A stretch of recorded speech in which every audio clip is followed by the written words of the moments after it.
शुरुआत होगी। Employment generation की बात करें तो इस क्षेत्र में 2019 में अनुमानित था कि 6,25,000 लोग गुरुग्राम में काम करते हैं। अब 2030-31 तक इस मेट्रो के आने से और ये सुविधा पहुंचने से अनुमानित है कि ये बढ़ के 17 लाख लोग तक वहां पे एम्प्लॉयमेंट का पोटेंशियल बढ़ेगा। इसी के साथ साथ प्रधानमंत्री नरेंद्र मोदी जी ने बड़ा जाल हाईवेज का और एक्सप्रेसवेज का भी बिछाया है, जो दिल्ली, गुरुग्राम और फिर आगे राजस्थान और मुंबई तक कनेक्ट करता है। वैसे ही वहां से कनेक्शन द्वारका तक भी आती है और फिर हरियाणा, चंडीगढ़ में लेके जाती है और दूसरी ओर उत्तर प्रदेश को कनेक्ट करती है। तो ये जो पूरा जाल हाईवेज का, रेलवे का, नया एयरपोर्ट, जेवर एयरपोर्ट बन रहा है और अब ये मेट्रो कनेक्टिविटी का आज जो प्रोजेक्ट अप्रूव किया है, ये एक प्रकार से holistic planning national capital territory NCR region का जो माननीय प्रधानमंत्री जी कर रहे हैं, ये आगे के भविष्य के दिल्ली और पूरे दिल्ली के आसपास के इलाके को बहुत तेज गति से आर्थिक रूप से भी और जनता को सुविधाओं से युक्त करेगा, ऐसा हम सबका मानना है। मुझे लगता है आज सिर्फ हरियाणा के लोग नहीं, सिर्फ गुरुग्राम के लोग नहीं, दिल्ली के और साथ ही साथ पूरे देश के लोगों के लिए एक बड़ा शुभ संदेश है कि किसानों के हिसाब से एक बहुत अधिक बड़ी मात्रा में एमएसपी की वृद्धि और ट्रांसपोर्ट और इंफ्रास्ट्रक्चर के क्षेत्र में दिल्ली और नेशनल कैपिटल रीजन में सुधार और वृद्धि से पूरे देश को भी और देश की अर्थव्यवस्था को भी और बल मिलेगा। बहुत बहुत धन्यवाद। Please 79 Aseem, just I will कम।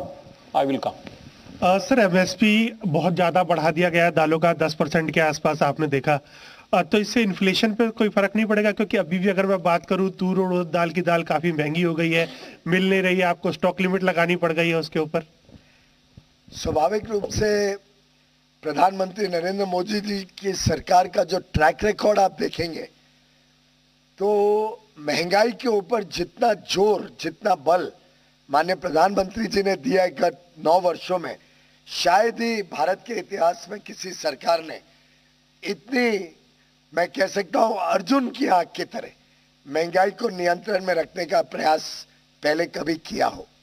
आपको याद होगा 14-15 में पहले वर्ष में आने के बाद ही प्रधानमंत्री जी ने रिजर्व बैंक ऑफ इंडिया के साथ एमओयू करके ये उनके ऊपर जिम्मेदारी ठहराई, पहुंचाई और जिम्मेदारी लगाई कि महंगाई को नियंत्रण में रखना रिजर्व बैंक की प्राथमिकता रहेगी और इसी के फलस्वरूप 9 वर्ष तक 4.5% के आसपास औसतन महंगाई रही है। पिछले वर्ष भी जब विकसित देश जहां 1-2% महंगाई रहती थी, उसमें 10 और 12% महंगाई हो गई और जहां एनर्जी और फूड स्टफ इसकी महंगाई देखें तो कई देशों में 30-30, 40-40% तक खाद्य पदार्थों पर और एनर्जी के ऊपर, बिजली, तेल, इनके ऊपर इतनी 30-40% तक महंगाई विकसित देश में हुई थी। इसके बावजूद भारत में बढ़ते बढ़ते भी महंगाई काफी नियंत्रण में रही। बहुत छोटे समय के लिए बढ़ी, 6.5-7% तक बढ़ी, 4.5 से यानी 2% ही बढ़ी और उसको भी जल्द से जल्द रिजर्व बैंक और केंद्र सरकार, माननीय वित्त मंत्रालय, वित्त मंत्री जी के कुशल नेतृत्व में और प्रधानमंत्री नरेंद्र मोदी जी के मार्गदर्शन में इन दोनों को भी संतुलन में बहुत जल्दी लाया गया और आज फिर 4.5% के आसपास महंगाई आ गई है विद इन द बैंड। हमारे किसानों को अच्छा दाम मिले, एमएसपी मिले, इसी के साथ साथ ये भी इस सरकार की प्राथमिकता रही है। तो अवश्य किसानों को ज्यादा अच्छा सही दाम मिले, ज्यादा दाम मिले, इस पे हम पूरी कोशिश करते हैं लेकिन साथ के साथ कंज्यूमर्स को किस प्रकार से बोझ ना पड़े, इसके लिए बड़े पैमाने पे एमएसपी की प्रोक्योरमेंट प्रधानमंत्री नरेंद्र मोदी जी के कार्यकाल में हुई है, जिससे खास तौर पे गरीबों को इसका बोझ ना पड़े। और आपको ये भी बता सकता हूं कि 2013-14 में अगर हम पैडी को ले लें, चावल को, तो चावल की खरीद मात्र 64,000 करोड़ रुपए की किसानों से खरीदती 2013-14 में, और अगर टन में देखें तो 475 लाख मैट्रिक टन।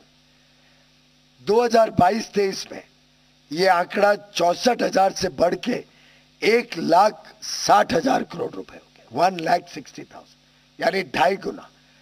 और क्वांटिटी देखें तो 475 से बढ़ के 775 lakh tonne, 475 lakh metric ton.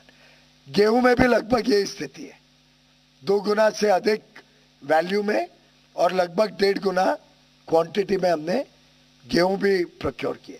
तो इस प्रकार से सरकार अपने ऊपर वो बोझा लेती है, जिससे किसानों को भी सही दाम मिले और गरीबों के ऊपर महंगाई का ज्यादा बोझा ना आए। Yes. सर, मेरे 2 सवाल हैं। दिल्ली एनसीआर के लिए इंफ्रास्ट्रक्चर के लिहाज से आज एक बहुत बड़ा फैसला हुआ है, वो बिल्कुल सही है, लेकिन सवाल पूरे देश का भी है। 2 साल पहले बजट में एक अनाउंसमेंट किया गया था अर्बन ट्रांसपोर्ट के लिए 20,000 करोड़ रुपए से बसेस उपलब्ध कराने के लिए। उसके बारे में कैबिनेट का डिसीजन होना है और अभी तक उसको मंजूरी नहीं मिली है, तो कब तक हो पाएगा?